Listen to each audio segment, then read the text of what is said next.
Charles, what is going on? Not much, just finishing a very long day yet again. Yeah, Recently, feeling like a lot of long days recently, to be fair. But I guess it's with everything that's going on in the world, it feels good to be useful.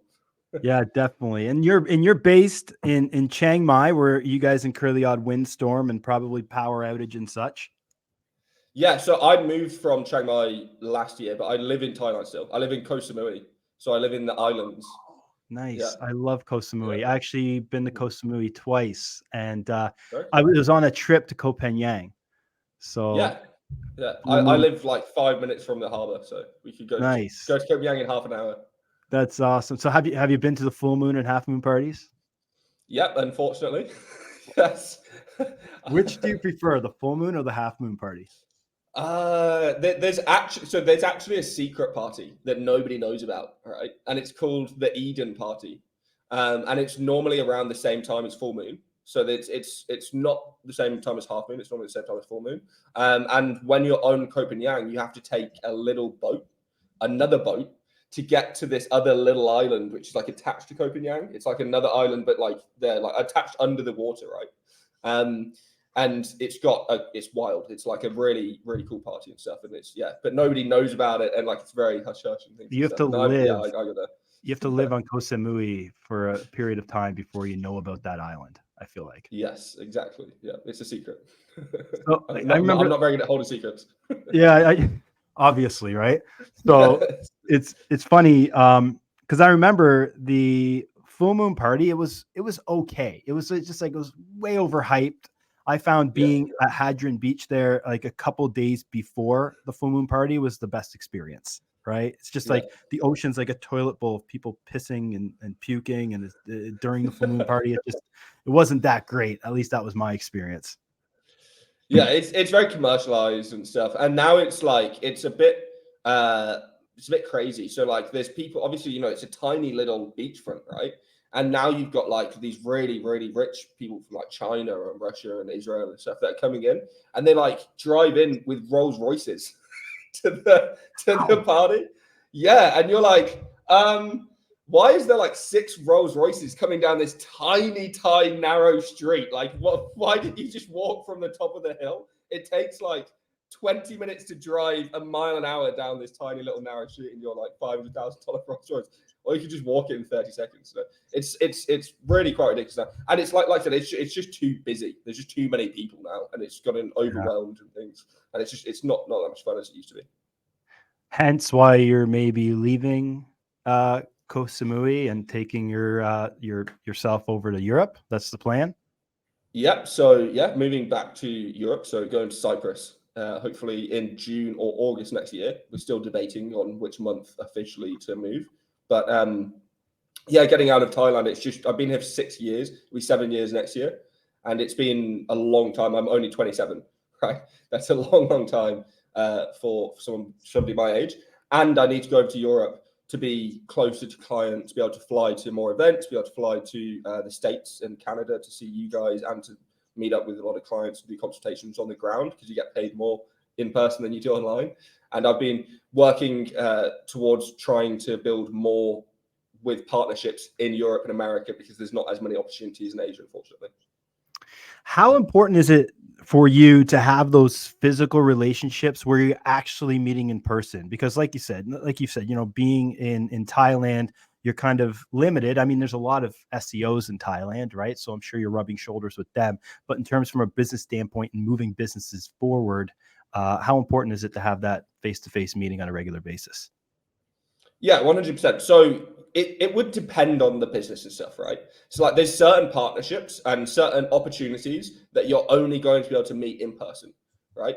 And even when it comes to knowledge and sharing information and knowing really about people, if you meet in person at events and at conferences and even if you just go on like retreats and stuff like that and meet up in for coffees and things, people are a lot more willing to share person to person than they are, account to account kind of thing. So you end up at conferences picking up all of these little golden nuggets and things that you would have never caught online, just because people are so wary about sharing things online that they are not in person, especially if they've had a couple of drinks at the bar, being a bit loud kind of thing. you get a lot of golden nuggets out of those little meetings. You know, I'm not. I used to be more of a smoker. I don't smoke as much anymore. But the only time I will actually have a cigarette is probably when I'm at a conference, because I've probably done more business at a conference in the smoking section than inside of the bar. Yeah, exactly. The bar is full of, you know, loud personalities. The smoking area is full of relaxed, calm people ready to make decisions, right? I It's think just, it's also different approaches, right? You find different personalities at the bar versus in the smoking area for sure. I just find it so much easier to ask somebody for a lighter than ask them if they want to drink, you know? Yeah, yeah, So that makes sense. and now for yourself, you've ingrained yourself into the event marketing space, right? You have your events around the globe. Tell me a bit about those events and what got you down that path of being an event organizer. Yeah, so I was running my own conferences around the world. I had one in Birmingham in the UK, which is not the destination that most people would think of, but that's where I'm from. And I also had one in Phuket. We've just done one in Dubai. We've done a couple others internationally, one in like a meetup in Canada, some meetups in Mexico, other places around the world and things. But in terms of conferences, I started running them because in the SEO industry, the conference space is very, very controlled by the kind of white hat side of the community, right?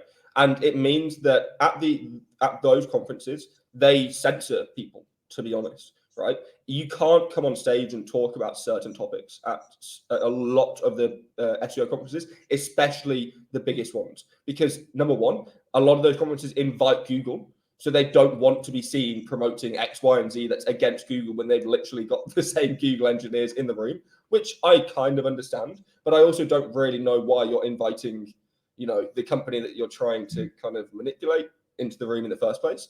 And then the second part was I felt that it had also, I don't want to get too political, but people were afraid of saying certain things at events. And I felt that that kind of an atmosphere was detrimental to the future of our industry. So I wanted to create something and create a safe space, right, where people can share whatever they want to. They can talk about whatever they like to, and they're not going to be judged about it, and they're not going to be asked to leave the room or to be silent, right? I'm not going to suppress people. I'm not going to censor people. I'm going to let people show what is working, why it's working, and how it's working. And those events started going really, really well. The only issue we ran into was that event management and organization is a lot of work. Like it is a killer amount of work, especially if you have got no experience in doing it beforehand. You've got a checklist, you know, the size of a CVS receipt kind of thing coming at you. So I was just wanting to pack in those conferences and put them in the bin because I was done with the amount of stress and people messaging you and pressuring you and people trying to talk, but they don't want to come and like all of this kind of stuff, right? And eventually I spoke with White Press, who I'm a business partners with. So I'm an ambassador for them. I do some consultancy with them, do a lot of work with White Press. And they said, hey, look, you stress out at these events all the time, right? And we sponsor your events all the time and we always get business out of them. So why don't we just run the events for you and you can be the host and all of that stress and organizational worry goes out the window. You just need to show up and deliver and we'll put your name on it and people are going to come anyway, right? So I basically handed over my entire conference business to White Press on the grounds that we'd go into a partnership 50-50. And we just ran our first event, which was in Dubai in February. And we had a sellout event, 102 tickets. It was $1,900 a ticket. And we had, 5 sponsors. All the sponsors sold out. We had a super yacht that we had the opening party on. We had the number 1 trending hotel in Dubai. We had some amazing speakers from around the AI world. We had CMOs coming and attending from Microsoft, from Alibaba, from Binance, from massive companies, right? And it felt like that event really, really kind of kicked off where we're going to be moving forward. And it really was a very high level event. Whereas in comparison to a lot of SEO events nowadays, half the room is just interns because it's a lot of these conferences are just trying to give away tickets to pack a room for pictures and photos rather than actually pack a room full of experience and innovation, right?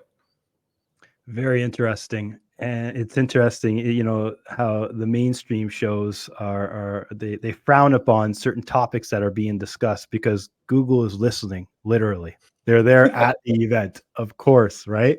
It makes total sense. So, but it sounds like, in the black hat world, you've carved out this niche for conferences, and there's obviously a need for it. Putting a premium ticket price on it is fantastic. And people that are paying that premium price probably still think you're undercharging, right? Yep. Because there's so much value in it, right? 102 people, it's intimate, it's small. When you decided to go into that space of event marketing or event management, how did you fit that into your schedule? Because you're already busy, you have this new endeavor that's super exciting, and how do you put all the pieces together? Because at first, you can't just come up with an idea and just delegate. You have to somewhat be involved at the beginning stages of it before you actually hand it off. Explain how that whole process worked. Yeah, so my team will probably say I'm the best and worst person to work for in the world, right? Because I like creating projects with fine deadlines, right? So I'm like, look, guys, I've got this idea. We're launching tomorrow, right? There's nothing's ready, but we're going to launch tomorrow. And they're like, okay, here we go, ready for another 24-hour work session kind of thing. But obviously, they're fantastically looked after. We sort them out. Healthcare, everything is sorted. They have no worries or stresses really. But when I first wanted to do the events, I told my team, look, I think we should run an event, because an event recently that was in the UK that was organized for Black Hats had been cancelled. So it was basically the only event left that was kind of for Black Hats. Now there have been a couple more spawned up since, but at the time, it felt like that was kind of the nail in the coffin of Black Hat SEO conferences. So I told my team, look, our agency, which was a link agency at the time, I ended up selling it to a fund that is now public on the NASDAQ with that company. And I sold that company. But at the time, it was going really, really well. And I had this team and we had this office in the UK already. And I was like, look, let's just host an event. We have the audience, we have the customer base, we have the numbers, we have all of these people that were looking forward to going to this event. So we can just transition them. And we're in the Facebook groups for the event already. We have the email lists and they're like CCing people. It's not even BCC, right? We can just copy their emails. There's all of these things, right? That we can just pull in basically their audience and throw it into our event. And we charge, the tickets like $100 a ticket. VIP was like $250 or something. We tried to get a really nice hotel. We got like the Hyatt Regency 5-star hotel, the nicest hotel in our city and things like that. We tried to go all out and deliver something of value. And people felt like it was really well put together. And I was pretty amazed because we did it all in 33 days. Right? So from the day I came up with the idea to the day the event went live was 33 days. And I gave my team that time to find a venue, put everything together. We didn't have sponsors. I said, look, I'll fund the whole thing because at this point, there's no point really in trying to secure sponsors and things. And we have no premise or any idea of how many tickets we're going to sell or anything. And that was the initial kickoff for me, really, was that first event. But it was just that testing things. And I'm always a big proponent of that anyway in business. And this is why I like having my team that can just instantly react to my ideas. Because if we can throw something into the real world, we can see if it's a valid idea. We can see if it's a valid product. And most people's teams are too slow or too inefficient to be able to launch stuff immediately. And I'm talking like my developer will stay on from 3 p.m. till 3 a.m. making sure the code is right? And my copywriter will do everything perfectly. But most people don't have that execution ability. And it has allowed me to just launch and see what works, see what sticks, and kind of have that approach of throwing stuff at the wall, seeing what sticks, and then just building off of that. And it's really worked quite well for me. And that's how I came up with the idea of conferences and how I've kind of since expanded them as well. From inception to sold out conference in 33 days. That sounds like the makings of a new course. Yeah. Yeah, though the CEO of my company, right? He's now the CEO, he's the manager at the time. He will definitely say he would not recommend you buy that course. So, Fair. So, okay, in terms of, you mentioned execution, right? I think that's the biggest thing. Like entrepreneurs like ourselves, we're coming up with ideas all the time. At our office here, we're in the boardroom on the whiteboard, like military style, coming up with new ideas all the time. The biggest hurdle is just the execution aspect of it and finding people that can actually execute for you and be reliable to fulfill execution. What's your process like for finding executors? Yeah, so I have a very small team, right? So actually, weirdly enough, last month, so it's March right now, right? So last month in February, I launched a SEO recruitment agency. So we now actually have our own like candidate database, and I can pull in from other clients' campaigns where we said, actually, this candidate was really good, but it wasn't a fit for this job. Maybe I can pull them into my position.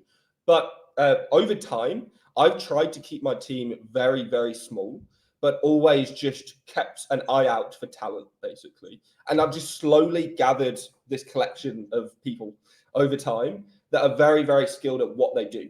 So the CEO of my company, he's still the designer because he's just too good at design that we can't find anybody that is better than him in the speed that he does it, right? And also bear in mind, he's now working on like AI image generation models and all sorts of mental stuff as well, way beyond what I ever initially hired him for and things, right?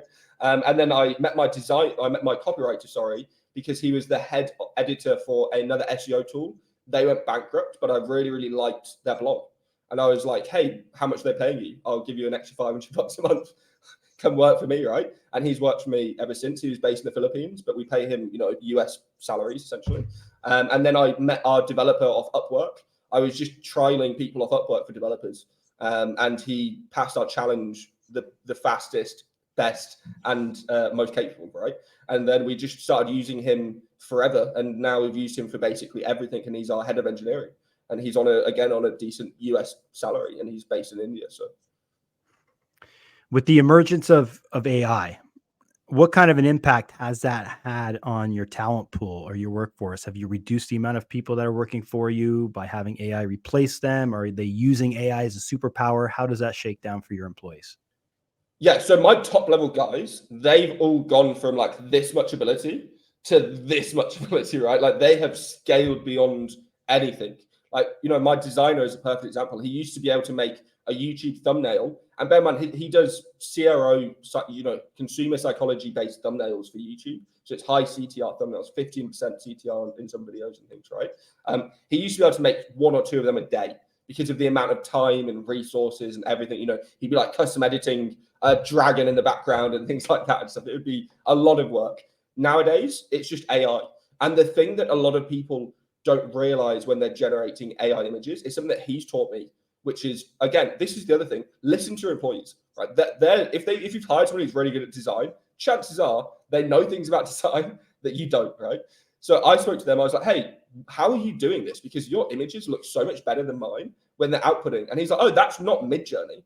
And I was like, well, how did you generate it then? He was like, oh, no, I use Midjourney first. And then I use Photoshop generative fill inside of Photoshop to edit pieces of the image that he didn't like, right? So there was like maybe this bit of text was off, but the rest of the image was perfect. He'd use generative fill to remove that bit of text, but it would be perfectly edited because of how Photoshop works, right? And I haven't seen anybody doing that. And he's been doing that since, Midjourney came out last year. So stuff like that has been able to improve my understanding of AI just by speaking to my guys about how they're using it, right? And then as a team, we've been collaborating to try and create better uses. But then in terms of the lower level people, basically they're all gone. It's really bad to say, but we've got rid of a lot of our VAs because we don't need them anymore, right? A lot of our copywriters, we don't have any copywriters anymore apart from the one main guy who does sales level copy and VSL level copy and stuff, right? And scripts and checklists and downloads and lead magnets and things. Then we don't have any of our keyword research VAs anymore. We don't have anyone who's doing like clustering and things anymore because we just use automated tools and things. A lot of those lower level tasks, they're just gone now completely. And we don't pay anybody to do them anymore because we found a tool or a process that is just completely automated that workflow. It's interesting. A lot of our copywriters are not, well, they're no longer copywriters. They're more editors. They're editors of content. But what you just said about that whole Midjourney example, that's essentially the way people should be leveraging ChatGPT now, right? It's like, just don't take it for what it spits out to you, but refining it, right? Making it better, right? And maybe you could talk about some of the ways that in your processes for SEO, how are you best leveraging AI? Yeah, so it's Well, across the board, we're using it for so many different things. The main thing for SEO, I'd say the best leverage case is digital PR, right? So we used to be creating these hugely complicated, very long-winded processes for creating just the ideas for digital PR.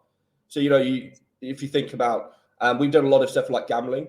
So anytime the Grand National in the UK, which is like the biggest horse race in the world, anytime that comes on, it's a very good digital PR piece to be able to jump on, because you can talk about jockeys, you can talk about horses, you can talk about statistics, you can talk about facts, history, all of these things. And journalists like picking it up and referencing it in their writings about certain things. Or you can create statistics from here and correlate them with things like that. All of that stuff is now basically automated to the point where we don't even ideate in the first place, right? So a lot of the time now, what we do is we just get the niche. So, like gambling or, anything that we do a lot of tech and financial niches and things like that. We get that niche and then we find trending topics. So we'll find trending topics via Brian Dean's Exploding Topics. We'll get AI to ideate the two together and just come up with ideas. 50, 60, 90% are going to be trash, right? But you'll find 1, 2, 3 ideas which are gold. And that used to take a human a full day or a full week of just brainstorming ideas to come up with how you can combine two niches. And in before even, it was finding those trending topics was hard. And now Brian Dean uses AI to find them, so it makes it a lot easier, right? So we're using kind of AI layered on AI to improve processes and efficiencies, which used to be massively, massively manual. A lot of the time, though, it's stuff like digital PR, keyword research and intent and clustering, and then content generation, and then bulk pages and things like that. A lot of the time and costs have just been soaked up by AI now. It used to cost you $100 to get an article written. It now costs 40 cents with Cuppa, right? Yeah, you mentioned Cuppa. Cuppa, people that are listening to this podcast will know Cuppa is the main sponsor of the podcast, but full transparency, myself and Charles work very closely with Cuppa as partners with Cuppa. Maybe Charles, you can give our audience a high level understanding on how Cuppa works and what it is. Yeah, so a lot of people in SEO and even outside of SEO, just in digital marketing and especially in agency life in general, have been using AI content, ChatGPT, to write content for their social posts or their blog posts, or even like money pages, like product pages and things like that, product descriptions, all sorts of things. The problem is ChatGPT raw out the box is pretty bad, right? It's detectable, it has patterns, it's recognizable, it's not very good at writing at human level, it's not very interesting, there's lots of problems with tone and engagement and repetition and all sorts of things, right? And then you even have things like false positives and negatives and all sorts of stuff which end up breaking it even more. With Cuppa, what we did was we took the API from OpenAI and we started adding things on top of it. So instead of just having one prompt generating your content, we used sequencing.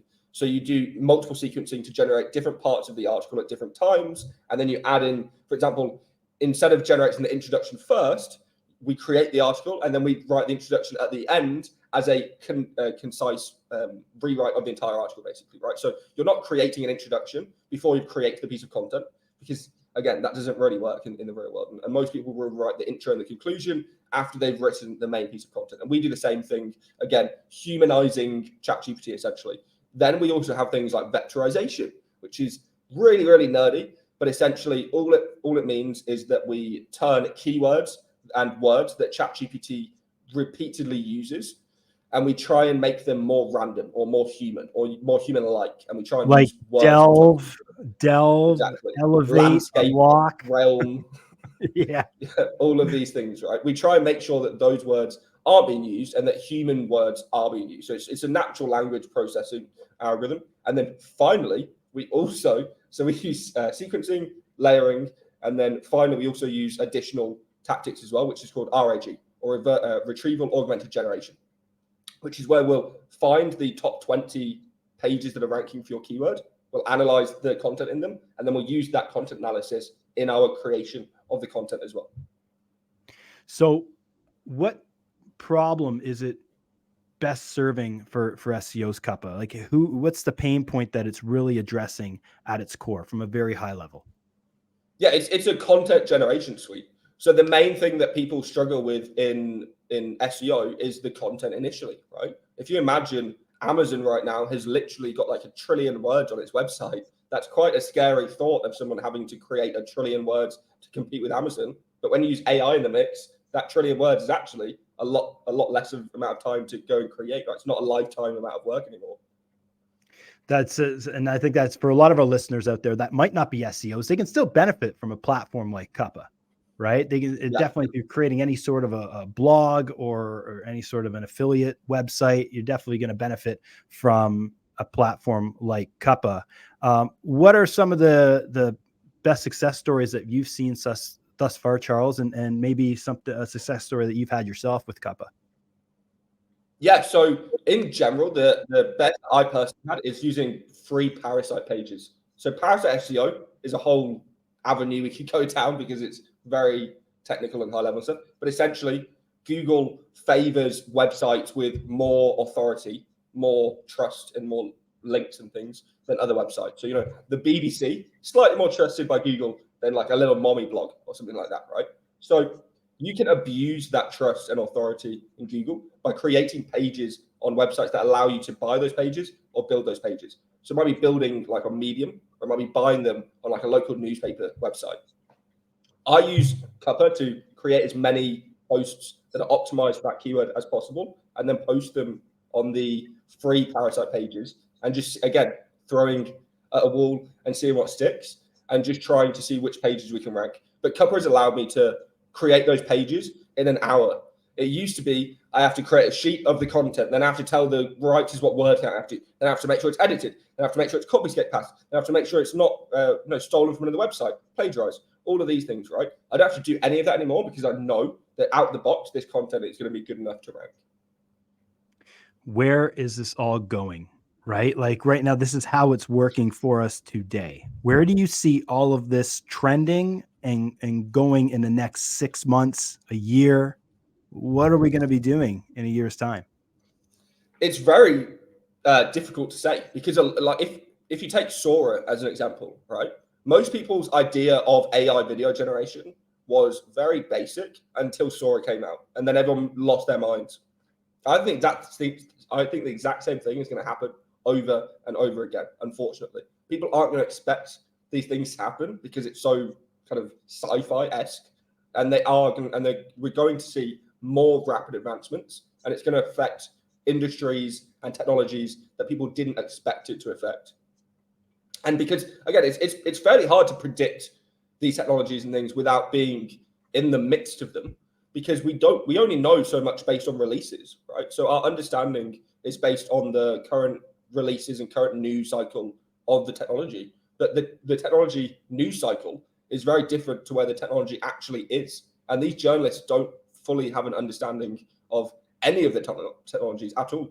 So it means that a lot of people's understanding is quite warped from where we're actually progressing towards. So I would always recommend, if you can, read journals and read papers and read research papers. And again, people are, oh, I've got to go read a 96-page research paper from Princeton. No, you use Claude to summarize it, right? Use AI to summarize the research papers, and then you read the 10 bullet points and you're done. And you do the same thing over and over again. And eventually you come up with this very, very solid understanding of where the technology and the future is moving towards. Being so embedded as an entrepreneur in the SEO space, I think it's your natural habitat to just expect change and expect the need to adapt to change. And that's also why it probably makes it so difficult to predict the future, because it is difficult to even try to guess what the future holds, because it always changes and throws you curveballs, right? So it's more like, hey, let's just get ready for it, get ready to adapt. Inevitably, things are not going to be the way they are today. They're going to change, and it's just a matter of time before that happens, right? Yeah, and in SEO, a lot of the industry is just used to getting wrecked by Google. So we're kind of used to our businesses being burned to the ground overnight and restarting from the ashes, right? So it's not this, a lot of the SEO mindset is used to this, the way AI is changing the world. And so we're not as, aghast at how the world is kind of changing so rapidly, because we're used to the world being set on fire overnight and us having to put out the flames every so often. Some people have been quoted by saying that SEO is dead. What are your thoughts on that? I think that's nonsense, right? Like, a lot of people, again, people conflate SEO with Google optimization, right? Search engine optimization does not mean Google optimization, right? Search engines, there's a lot of different search engines outside of Google, right? Turns out Amazon search engine is massively increasing every year, but with different users, especially in the US, searching for products on Amazon. If you can, if you're an SEO that can rank on Amazon, Amazon's algorithm is the A10 algorithm, by the way, currently. And you can rank on their algorithm consistently, and you know how to manipulate it. It is manipulation, unfortunately, especially with Amazon. Then you can get paid ridiculous amounts of money. You can imagine if you can rank number one for electrical or treadmill on Amazon in the US, how much money that's going to generate in terms of sales, right? You can probably sell 1,000 units a day of treadmills or electricals, which is mind-boggling amounts of money. So I think that when people say SEO is dead, most of them are conflating it with Google. And even then, when you actually look into Google as a business whole, yes, they have lost search traffic in specific regions and niches. So for example, makeup tutorials are now searched more on YouTube and TikTok than they are on Google, obviously, right? There's certain things like travel, and there's all these kind of niches which have slowly been taken away by other search engines. But again, it's other search engines taking the traffic, not Google losing it to another platform or something, right? And then even with SEO, you can theoretically say that you can manipulate ChatGPT as an output if you can manipulate the sources that ChatGPT is pulling from, right? And that is technically a form of SEO in the first place. That was my next question. And how can you manipulate OpenAI's content that's being fed to ChatGPT? How is there a way that you can go about navigating that, or is it too premature? You can. So we've done it actually already. So the way that you have to go about it is reverse engineering source context. So a lot of the time you have to just literally niche down and start asking very specific questions about topics or people. People is a good area where the model's going to have limited information on. And you can't let the model, use Bing browsing and things like that. You have to say specifically, don't access the internet. Do not use Bing browsing. Only tell me what's within your current model understanding and training data, right? April 2023 for ChatGPT. Once you've got those specific pieces of information, you can very easily then reverse engineer where those pieces of information came from. So you can find out, it's saying that this guy was born on this date but that date of where his birth is only on this one page of the internet, right? So we can know that ChatGPT and OpenAI are probably scraping that website to get that information. If we go and create a page on it, the next time the training data is updated, it should be pulling in our page into its training data as well. So that's what we were doing in late 2022, was just trying to create as much information on certain topics that we knew a lot of it. Also bear in mind, a lot of what we were doing was seeding incorrect information. So we were trying to get ChatGPT to output things that we knew were incorrect, but it wouldn't actually affect, like we weren't trying to get it to affect anything in the real world. We were just trying to get it to affect very, very small, controllable experiments. And we got it to output certain things that we knew were incorrect about the world, but that it had taken from our sources as context. And all it does is repurpose that context, right? It doesn't actually fact or verify check or anything like that, because it can't. It's impossible to do so. That's the question. How does ChatGPT verify whether or not the content that's being fed is correct or factual? Yeah, so I'm losing my voice in this podcast. I've been losing it all week, but the verification system, in my opinion, would be a prioritization of sourcing, right? So you prioritize like university research papers over a Wikipedia page, or you prioritize certain elements over certain other elements. So it'd be quite obvious you probably wouldn't prioritize Reddit data at the number one top. And there's also some pretty interesting research into using British data, because Brits are so sarcastic that it messes with the AI. Did you know this? So when you use British like training materials and especially any user generated content, it routinely messes up and says the opposite because a British person had created a condescending or a play on words kind of thing, and it just completely took it out of context. And because again, it doesn't understand that context, right? It doesn't understand sarcasm and humor and things as we do. And unfortunately, 20% of what British people say is sarcasm or something on those lines. So it ends up really actually messing with the AI when it used that research data. Well, you're definitely pleading a case on the need for humans in integrating AI into everyday operation, right? We still need humans. Yeah, 100%. Yeah. It's only a matter of time, though, before probably that is, I don't know. I actually don't know. I mean, well, if we're always going to need humans as a part of the equation, I mean, really a lot of the new tools that are being generated and there's so much emphasis or need required on OpenAI, but is there somebody that's coming up that's going to potentially take, like Bard, is somebody going to take over OpenAI eventually? Like something is inevitably going to happen here. So all of this technology is all Google, right? Like transformers, LLMs, everything is all Google's technology. It's literally patented, open source by Google. The problem is that Google's internal leadership saw that technology as a threat to its search profitability. Bear in mind that something like 95% of Google's profits come from its search ad business. So it needs to hold on to that money, otherwise it dies, right? And most of its internal leadership saw LLMs and saw models and this kind of text generation as a massive threat to search, obviously. So they ended up either conscientiously or subconsciously removing those people from the company, right? And bear in mind, if you go and look up all of the original research papers on transformers from Google and all of the original research papers on AI and LLMs from 2016, 2015, 2014, none of those people work at Google anymore. None of them, right? They've all gone on to set up Anthropic, Character.ai, Kata.ai, right? There's all of these other tools that are now absolutely killing it, bear in mind. Like a lot of these tools are multi-billion-dollar startups and things that were founded by the Google's original AI team.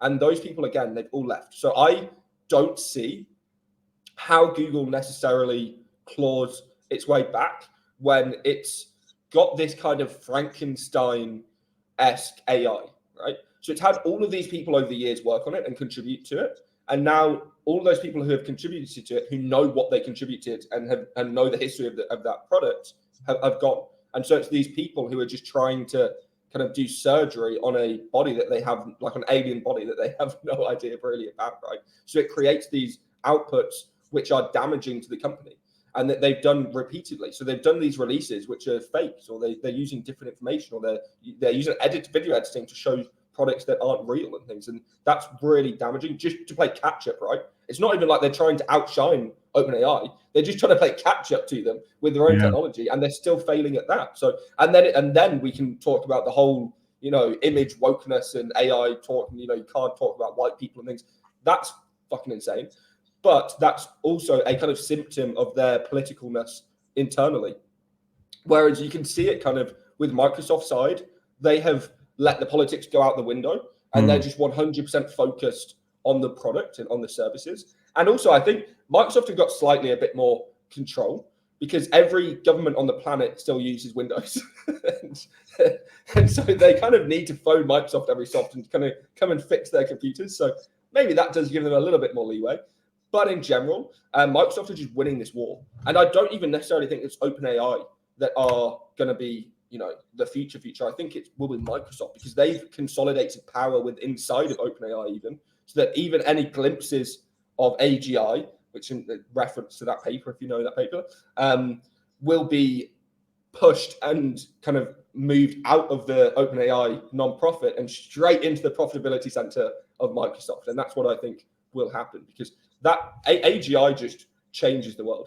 As soon as AGI is released, every industry overnight will be affected, because, and especially when it's commercially available, right? If one company has one very, very, very expensive AGI machine model that costs $1 million a minute to run or something, that's not necessarily that big of a threat unless it's a bad player using it to hack every bank on the planet or something, right?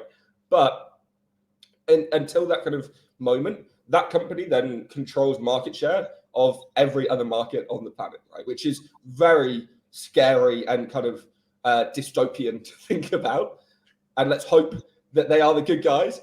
But I do genuinely think that Microsoft is just winning that race, and that Google are too far behind, and that they're too caught up in internal politics and internal procedures, that they're not actually focusing on AGI in the future. They're getting caught up in just trying to play cat and mouse with OpenAI.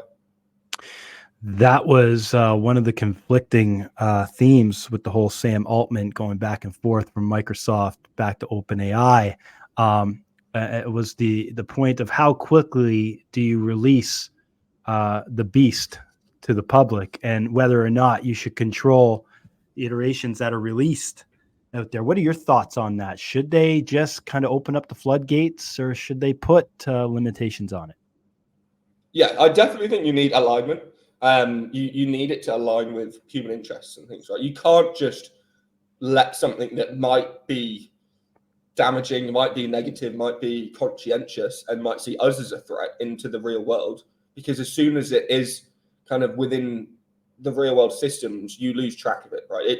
You can't control borders, you can't control servers, you can't control all these different countries and powers and things and stuff. As soon as it gets online, it's gone, right? It's somewhere. It will be, even if it's not ready, it will be lurking and hiding and collecting enough data and building enough power and compute to be one day valuable.